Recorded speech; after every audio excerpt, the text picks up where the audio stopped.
thank you guys for joining. We know that things are pretty crazy right now, so we really appreciate each and every one of you taking time out of your busy schedules to join us. So just by way of introduction, my name is Autumn Carter. I am managing partnerships here at Aircall. I'm joined by our friends at Front, Nicereply, and Journey Meditation. And we are really putting on this event because we know how much energy each and every one of you in a customer-facing role puts in every single day to provide the best possible customer experience. So we wanted to create an event where we could, one, kind of talk you guys through with some customer-facing leaders, some of the things that folks, some of the tips and tricks that our leaders are using to manage their teams in this difficult time, maybe how they fit mindfulness into their management. And then we also want to make sure to give you guys an actual taste of the meditation itself and an opportunity to take some of that energy that you're putting out into customer experience and bringing it back a little bit. So with that, I actually do want to run through a couple of introductions with all of the folks who are joining me here today.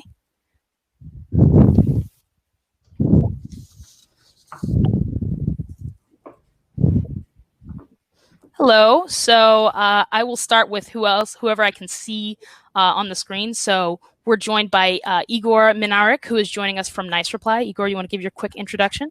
Hi guys, my name is Igor. I work at Nicereply. I'm responsible for customer success and customer support team, and I've been with the company for over more than 3 years at the moment. So, awesome, welcome Igor.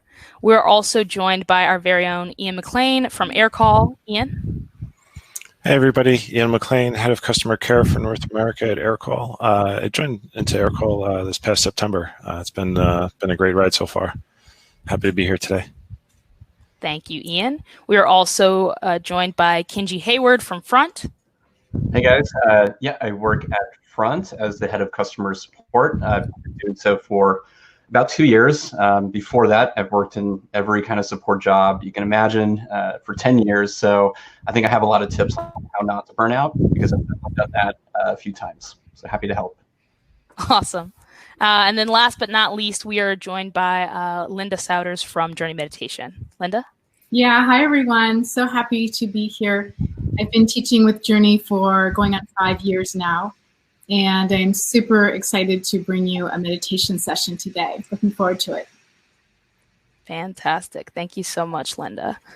And just to give you guys a quick sense of how this came together, the tools that Aircall, Front App, and Nicereply manage, we've really seen a lot of our customers be enabled to create mindful customer experiences through the use of our platforms. Aircall being a cloud phone solution enables folks to pick up the phone, and instead of picking up maybe a desk phone and asking, "Hello, this is Autumn from Aircall. Who's this?" Enabling folks to actually see the person that they're talking to, see the name of the customer, some previous interactions, and then integrating that into the Front App application, which enables folks to see every past encounter that customer has had with your company. So you'll be able to see chats, emails, everything there in the Front platform, and each and every call that comes through will actually also be logged there into the Front platform as well. And last but not least, you can't actually know if your customer experiences are going off without a hitch without hearing it straight from the horse's mouth. So Nicereply enables you to automate the process of sending customized surveys to your customers after every customer support interaction, be it email, chat, or a voice call with Aircall. And even enables those surveys and the responses to those surveys to be shown up next time that you have a conversation with that client or customer. So really together, we hope that our products are creating this kind of virtuous life cycle, if you will, for many of our clients to create the best possible and most mindful customer experiences. So with that brief overview of kind of like how this came together, we'll go ahead and start our quick panel discussion with each of our customer support leaders here.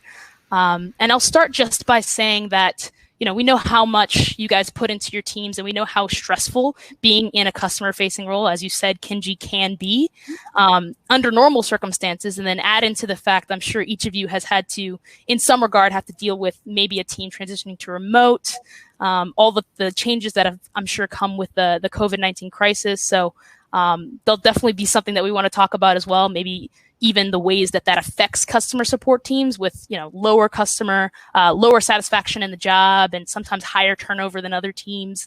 But before we get into, all of that, I guess I want to start by asking each of you, we obviously have a number of roles represented here with customer support, customer success, customer experience, and customer care. So what does your role entitle, and maybe what does customer experience mean to each of you? Kenji, why don't we start with you? Yeah, definitely. I think with us being pretty much a purely support team, the care piece really resonates. The way I kind of define it is, there's customer service, which is, you get a question, you put an answer. Where I see the care coming in is you kind of go that extra step, you make it personal, you make each customer feel like you know them, they know you. And for the entire experience, the cool thing is I use Aircall and I use Nicereply.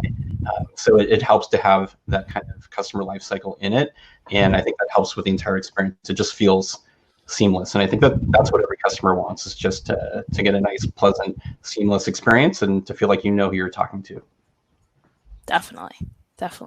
Igor, why don't we go to you next? Yeah, I agree with Kenji about being close to the customer. It's definitely important to be close to the customer, to be helpful throughout the whole journey, not just at the beginning, but throughout the whole journey. And we definitely think that we should know every customer, know their business, know their issues, so we can proactively touch base with them. So that's really important for us to proactively talk to the customer and review their accounts, help them with the setup. Definitely. Ian? Yeah, I mean, for me, it really gets right into it. Like, we refer to ourselves as the customer care team. It's not we break it out into support and onboarding team, our porting team, all the other individuals that make up what customer care means.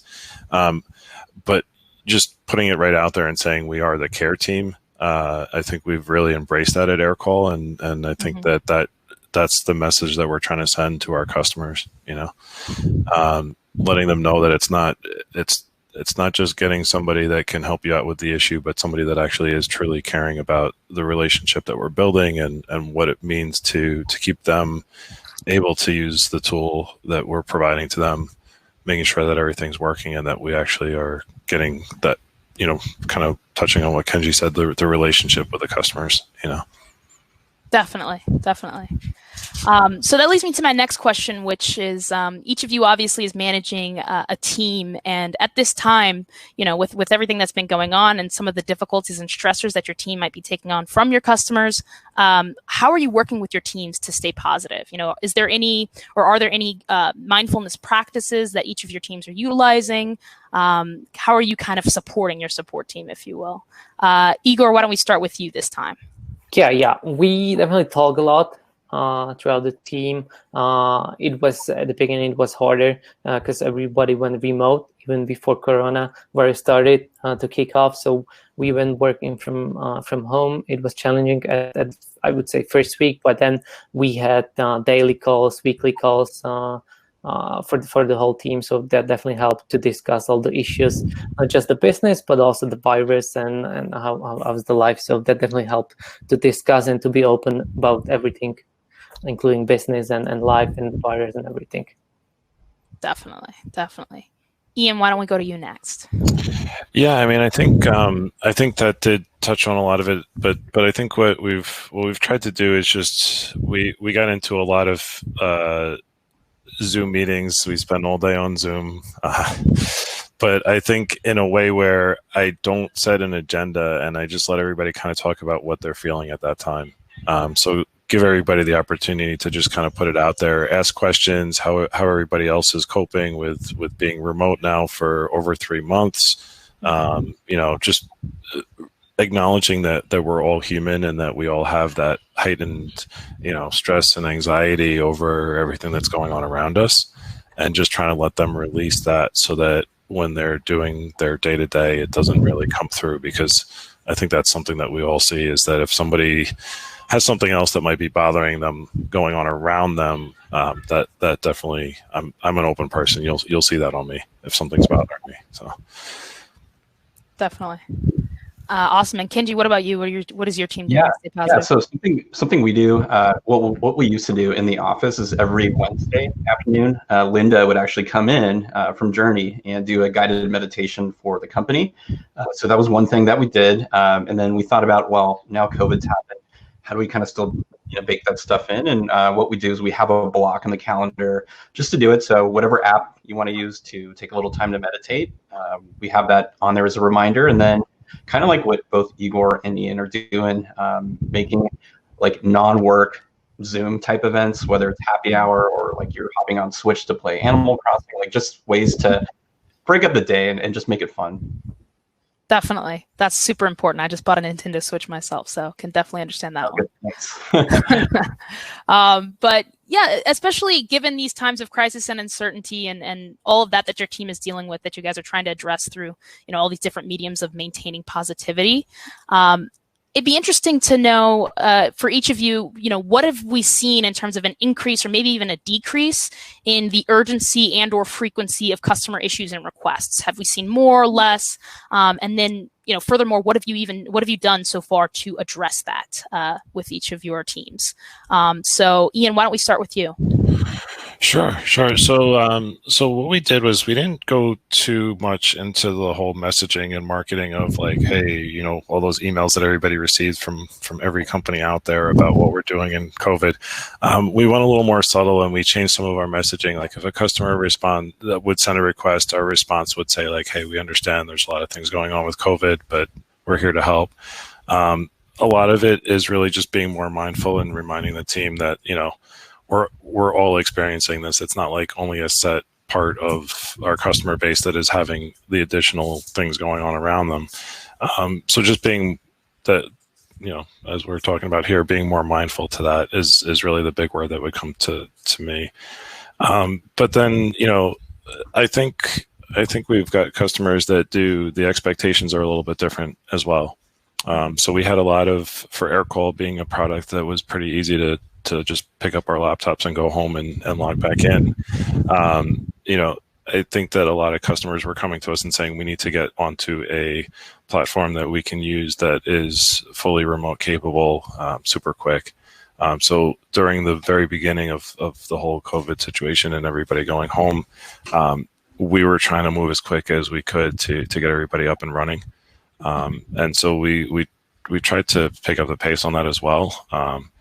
I feel like now at this point we're a few months in, like things have settled in a little bit more, and I think things are coming back to some sort of new normal. But I think that there was a point in time where we were trying to move as quickly as possible, acknowledging that everybody's trying to keep their businesses running and figuring out how to do so. So definitely. And Kenji? Yeah, pretty similar. I think at first we actually saw the volume go down. I think for more general support stuff, and I didn't know if that's because there's so many more important things going on in the world at that time. And a lot of the inquiries that we got were, I'm a gym, I'm a travel industry, I'm retail, and how can I make funds more efficient? How can I do more with less? I think those were the questions we were getting a lot of before. Like Ian said, I think it's leveled off now, and we're actually having companies like Aircall, like Zoom, these companies that are exploding because of COVID and the ability to work remote. And for them, we're really trying to get them onboarded as quick as possible. So it's kind of shifted since. Definitely. And Igor, what about you?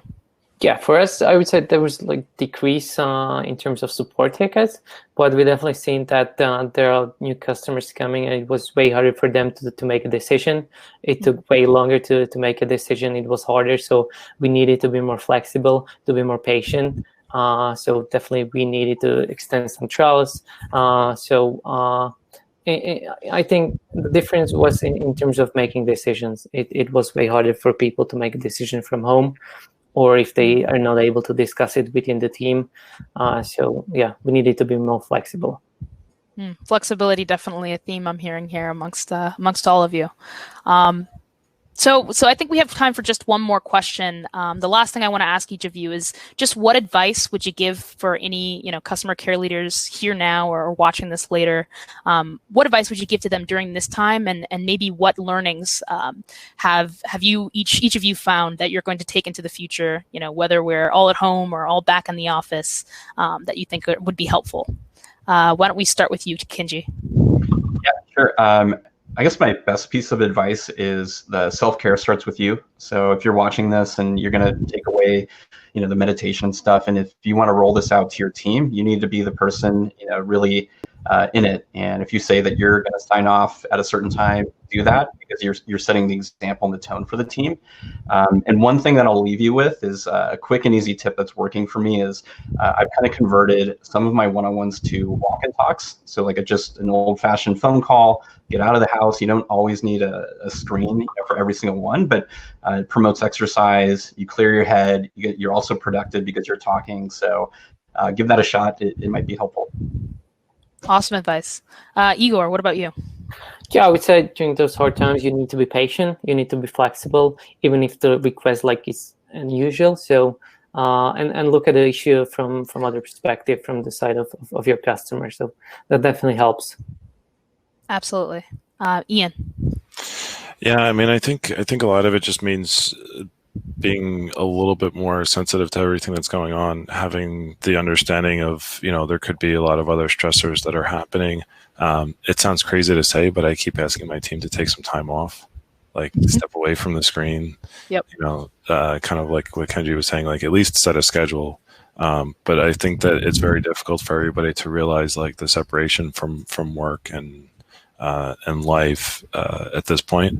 And I think that that's something that we're all going to, even if we can get out there into the world a bit more, I think we're going to really take just a more, it's going to be a different approach, but I think it's still going to be, we're going to focus on it more and really take advantage of it. I think what I've learned is I don't have that hour or so commute into the city, and using that time for other things like family time and things like that. And I think that we all have to acknowledge that, close the laptop, walk away from the screen, take your breaks, and don't get so caught up in it, Definitely.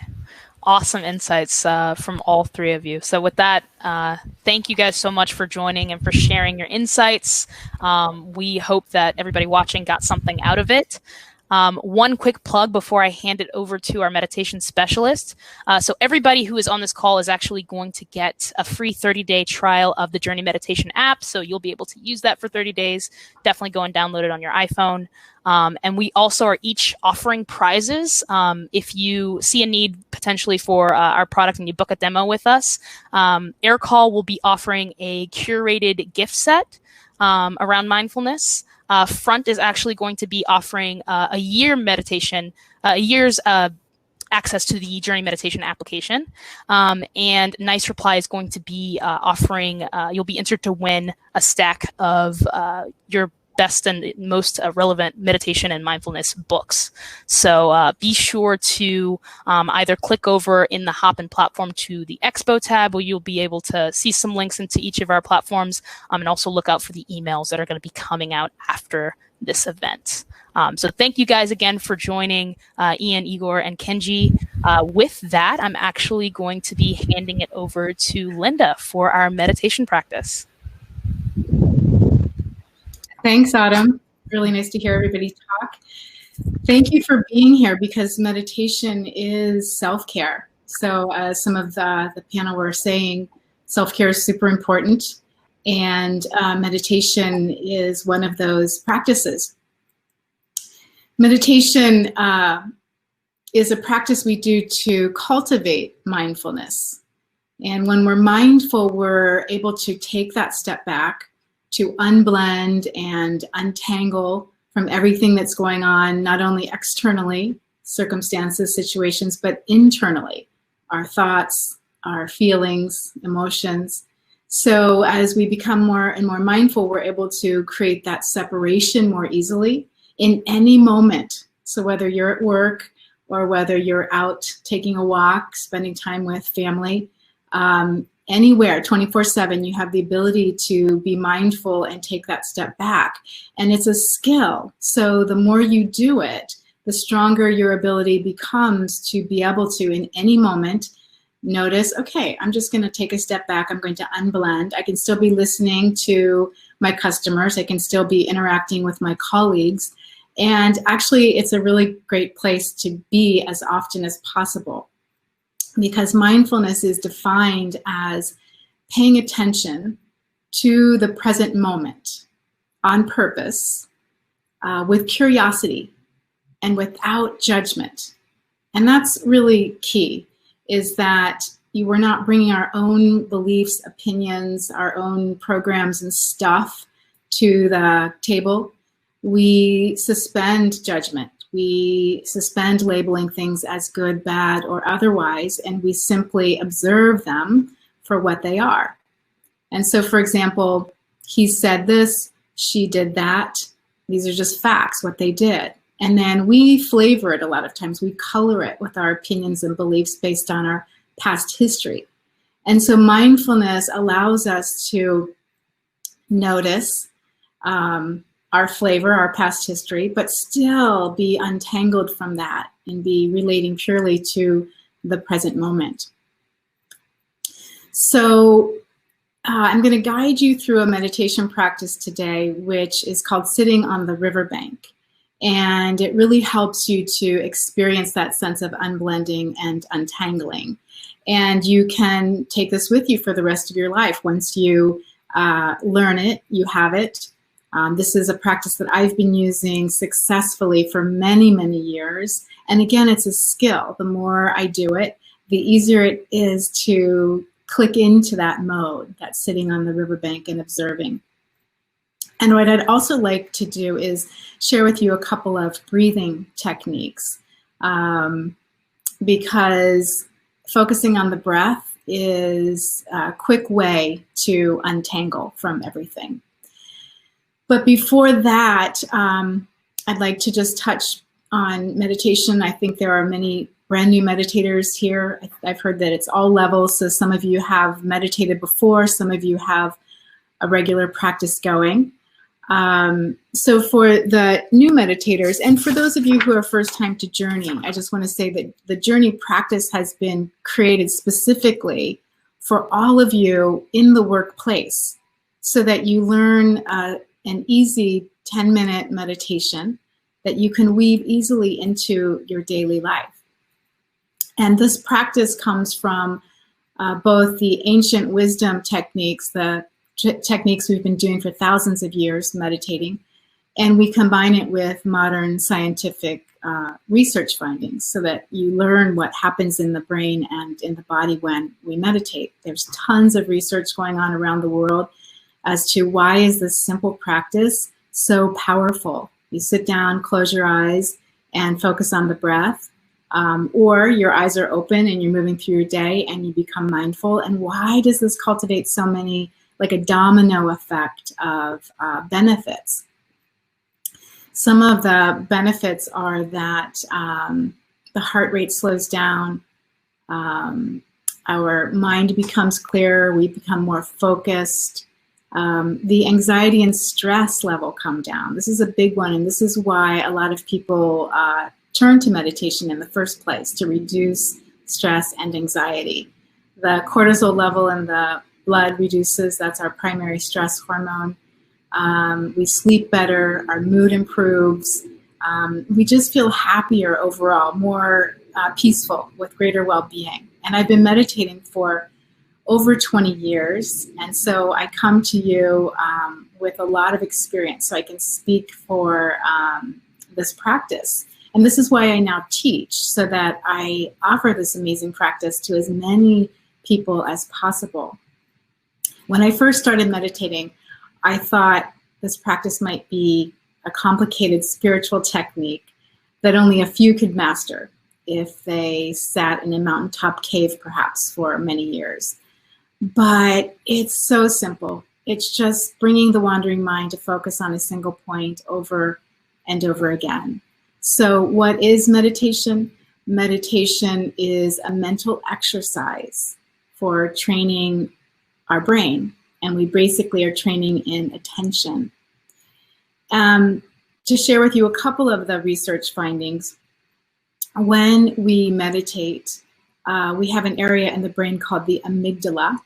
And that area of the brain, it's an almond-shaped piece, and there's one in each hemisphere. Those areas are active when we're feeling anxiety and stress. Researchers can see this on brain scans. And as we meditate, the amygdala begins to calm and shrink. It's amazing. There's another area in the brain called the prefrontal cortex. And this is the area that's active when you're feeling happy or positive emotions. This area begins to grow and expand when you meditate.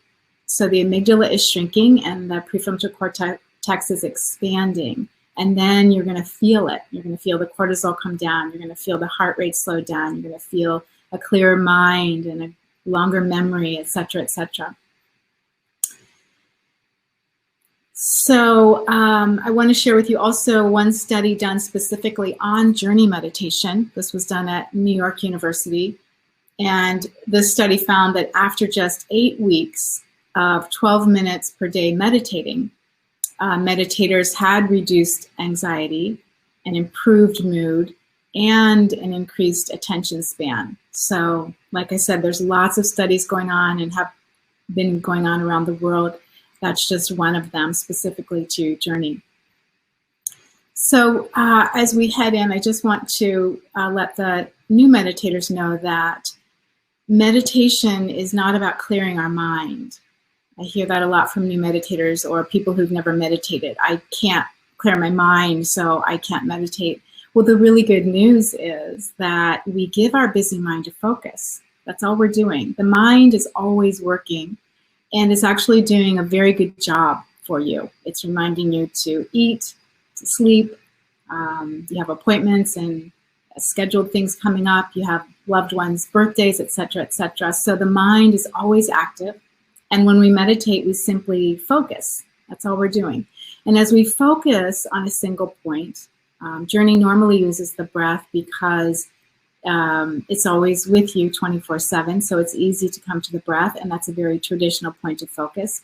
But there are other meditations that focus on a word or an object. Whatever your focus is, as you focus, at some point the mind, your focus will wander off. Your busy mind will capture your attention. And so we practice noticing that and then returning that wandering mind back to focus on the single point.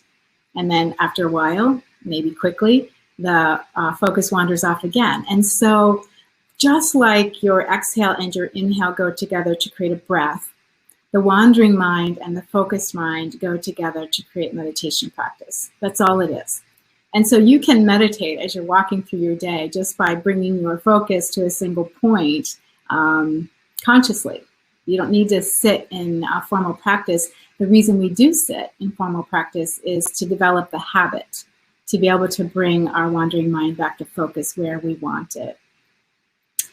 Okay, so as we head into meditation, what I'll do is I'll first give you the couple of breathing exercises, and then I'll talk to you about the sitting on the riverbank technique that we're going to move through. Excuse me. Couple of things. Every day is different. So if you close your eyes and you have a nice, pretty easy sit today, great. If you close your eyes and your focus, your mind is wandering all over the place and your to-do list is flashing in the back of your mind and you're thinking you might have better things to do than sit here and focus on one point, that's fine too. So whatever it is, we close our eyes, we dedicate a certain amount of time, and whatever happens, happens. And people ask, how do I know if I'm doing it right?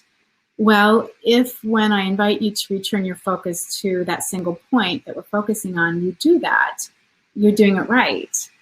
If your mind wanders off and you just keep on going with that train of thought, then you're basically sitting with your eyes closed and thinking. So the key is simply to bring it back to the focus. And if you do that, you're doing it right. Okay, let's take a few moments to set up comfortably in your seat. Comfortable seat is key. So if you're in your chair, feet flat on the floor, about hip width distance apart, so you're cultivating a foundation for your body. If you're on the floor by chance, you can sit cross-legged or straight-legged, just create a foundation. And then wherever you are, lift and lengthen your spine up. This will open up space for your lungs to breathe fully. As you do that, allow the shoulder blades to relax down. We plant our palms face down to create a grounding effect. And when you're ready, you can close your eyes, bring awareness inward. And one more thing to notice is your alignment, ergonomics. If your shoulders are aligning directly over your hips and your ears are aligning directly over your shoulders, this will create the most ease for your body. So if as we move through meditation, you're feeling physically uncomfortable, see if you can bring yourself back into proper alignment. Go ahead and give yourself a deep, full breath. The first breathing technique we're going to practice is called the restoration breath. It is an ancient breathing technique, and it's meant to rest and restore your nervous system. The way it works, I'll guide you through 3 rounds, is that you're going to inhale for 4, hold for 7, and exhale for 8. And if at any point this becomes uncomfortable, go ahead and revert to your natural rhythm. Go ahead and empty all the breath from your body on your next exhale. And with your inhale, begin to fill for 4, 3, 2, 1, all the way up, and hold for 7, 6, 5, 4, 3, 2, 1, and exhale for 8, 7, 6, 5, 4, 3, 2, 1, all the way out. Inhale for 4, 3, 2, 1, and hold for 7, 6, 5, 4, 3, 2, 1. Exhale for 8, 7, 6, 5, 4, 3, 2, 1. Inhale for 4, 3, 2, 1, and hold for 7, 6, 5, 4, 3, 2, 1. Exhale for 8, 7, 6, 5, 4, 3, 2, and 1. Go ahead and return to your natural rhythm of breathing. Eyes still closed. Settling back into your natural rhythm. The next breathing technique to offer you is called the square breath.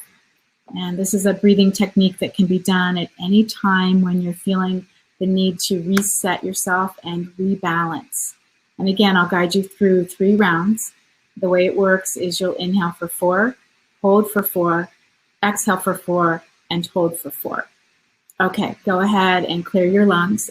On the exhale, empty the breath. On the inhale, fill for 4, 3, 2, 1, and hold for 4, 3, 2, 1. Exhale for 4, 3, 2, 1, and hold for 4, 3, 2, 1. Inhale for 4, 3, 2, 1. Hold for 4, 3, 2, 1. Exhale for 4, 3, 2, 1.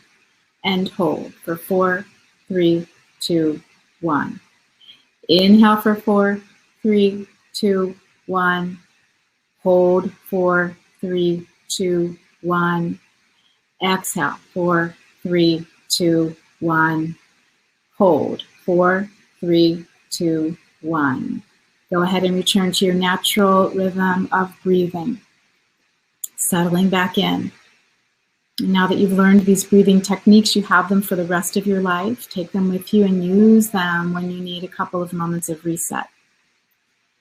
And now we'll head into our meditation practice, where we're going to practice the technique of sitting on the riverbank. And this is a mindfulness technique for cultivating your inner calm and peace. It can be done anywhere, at any time. Imagine yourself stepping out of a river onto a bank, sitting down, and simply observing the water flow by. The water is a metaphor for the constant flow of thoughts through your mind, emotions through your body, and physical sensations through your body. This is always flowing. As you step away from the flow, you're untangling, you're unblending, and simply observing. And you create a space between your awareness and whatever's happening in the moment. And in that space is the calm and the peace.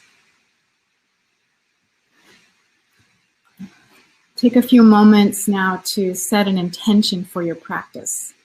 Ask yourself, why did I show up to meditation today? What is it I'm seeking? And there's your intention.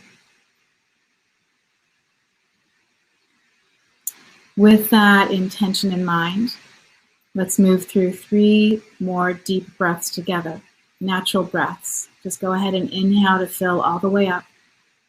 Pause at the top to think of that intention, and exhale to release the breath all the way out.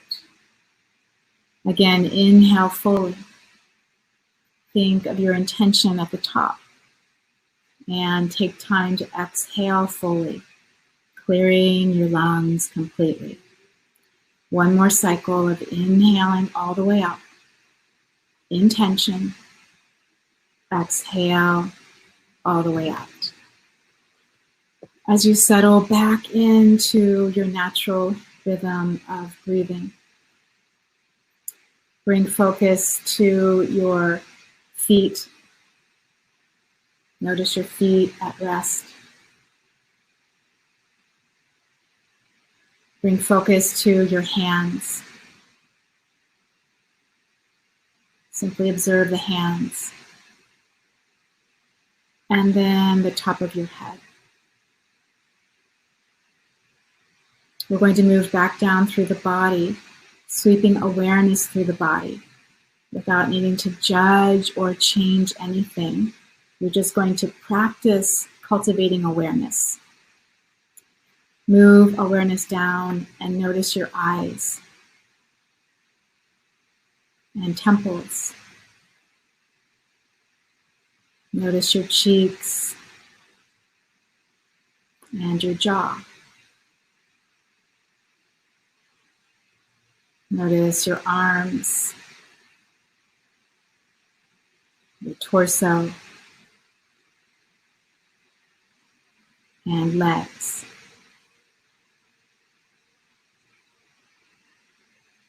Finally, feet again, aware of your feet. And now with the whole body at rest, bring focus to your breathing.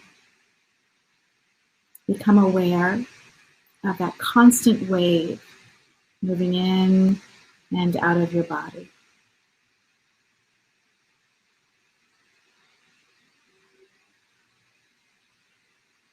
Notice any physical sensations you feel as you breathe.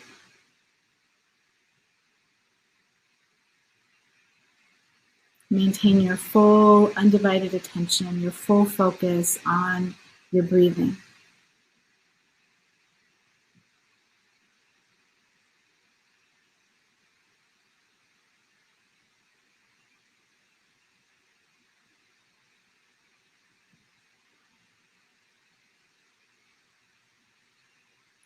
Notice if your focus is still on the breath, or did it naturally wander off like it normally does? If it did, notice which thought captured your attention. And then step away from the thought as if you're stepping back onto your riverbank, sitting down, and then simply observe the thoughts flowing through your mind. One thought after another.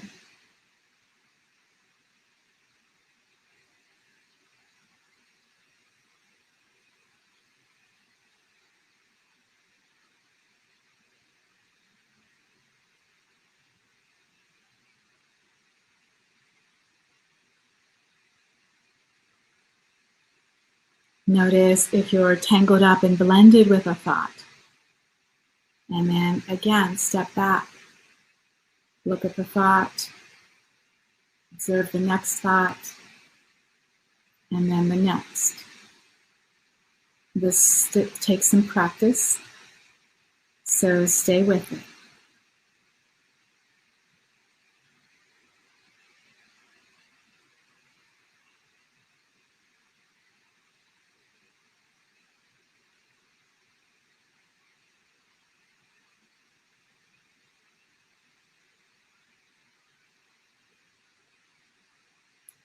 As your attention is captured by a thought flowing through your busy mind, begin to unblend once again by pivoting your focus, and this time bring it to the emotions you're feeling in this present moment.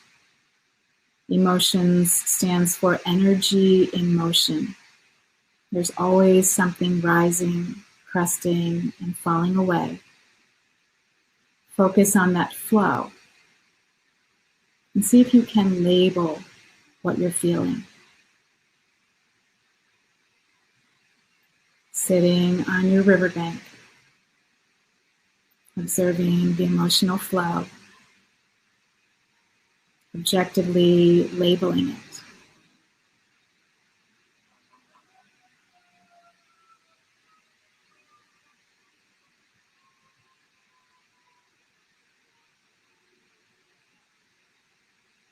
And again, as thoughts flowing through your busy mind continue to capture your attention, simply notice that, practice noticing that.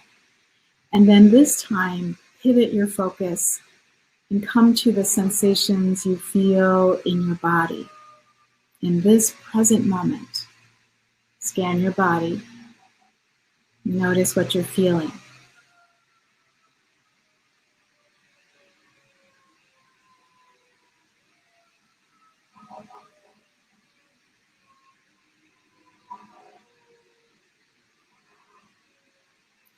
As your focus is continually distracted by the thoughts flowing through your busy mind, this time bring your focus to your sense of touch. And first notice the temperature of the air on your skin.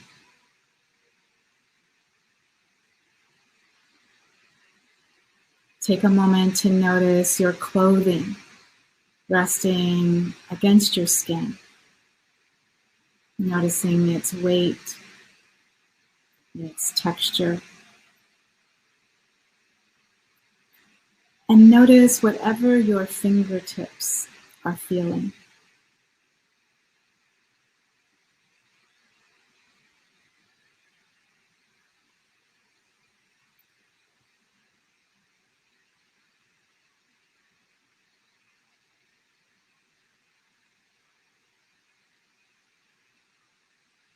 As your focus naturally wanders away from your sense of touch, unblend from another thought, by this time bringing focus to your sense of smell.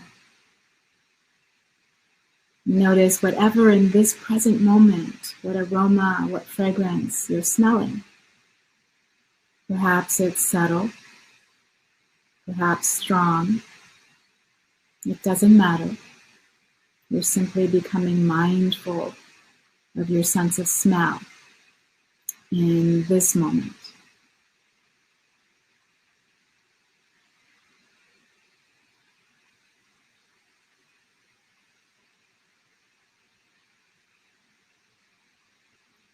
As your focus continues to drift about, wandering here and there, this time guide it to your sense of sound and notice whatever sounds you're hearing in this present moment.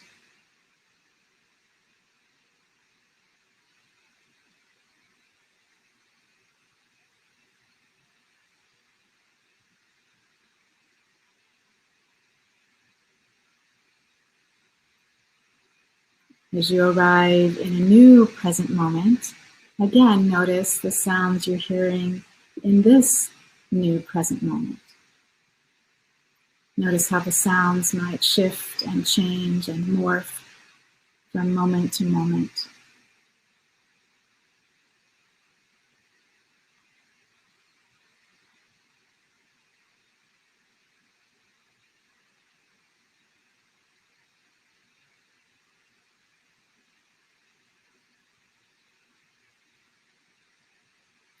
And finally, as your focus continues to naturally wander about, return it to your breathing, circling back to where you began, tuning into that constant flow of breath moving through your body in this present moment.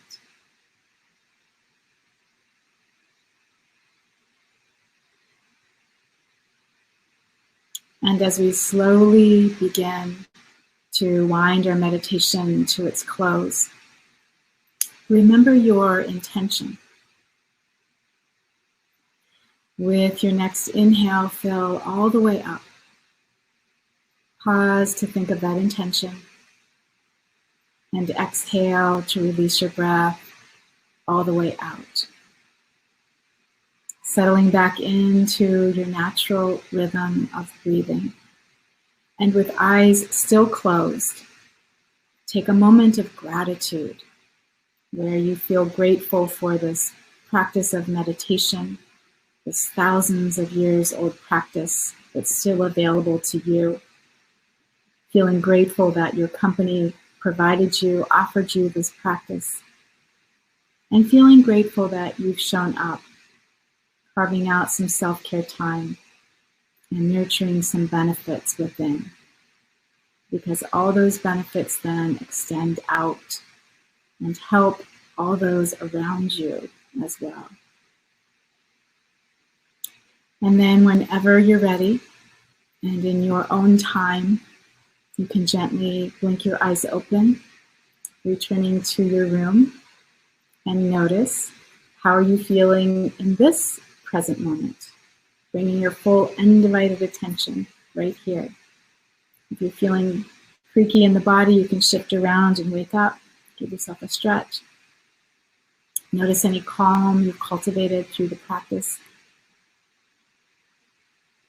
Okay, so we have a few minutes left for, I believe, Autumn can let me know if that's not the case, for a question and answer. So if you have questions, please feel free to use the chat box and let me know what you're thinking. Chances are if you have a question, someone else has the same question, and all questions are helpful, beneficial to the whole group. And I know sometimes coming right out of meditation practice, you're still in that meditation zone. So I'll start off with one we commonly receive, which is, what if I start to feel so relaxed in meditation that I become sleepy and maybe even drift off? So first of all, I would check your sleep level, because sometimes we're not getting as much sleep as we need to really rest and restore the body. Sleep is super important. So check in, maybe you need some self-care by adding some sleep. And the other things you can do are to open your eyes and gaze softly forward. So the eyes are open rather than closed. Or you can shift around in your seat. So those are the top 3 tips for dealing with any fatigue that might arise as you're meditating. I don't see any questions coming in, so I'll just throw out one other one. People often ask, when is the best time to meditate? And we recommend the first thing in the morning, because your mind is naturally more at rest then, so it's easier to focus the mind. But really the point is to have a specific time every day devoted to your practice. So if first thing in the morning works, great. If that's not the best time for you, try other times. Experiment with right before you go to sleep, or maybe during your lunch hour. Maybe when you're on your walk, you can do a walking meditation. So playing around, and then find that one time that works every day for you, and then devote that as your meditation time.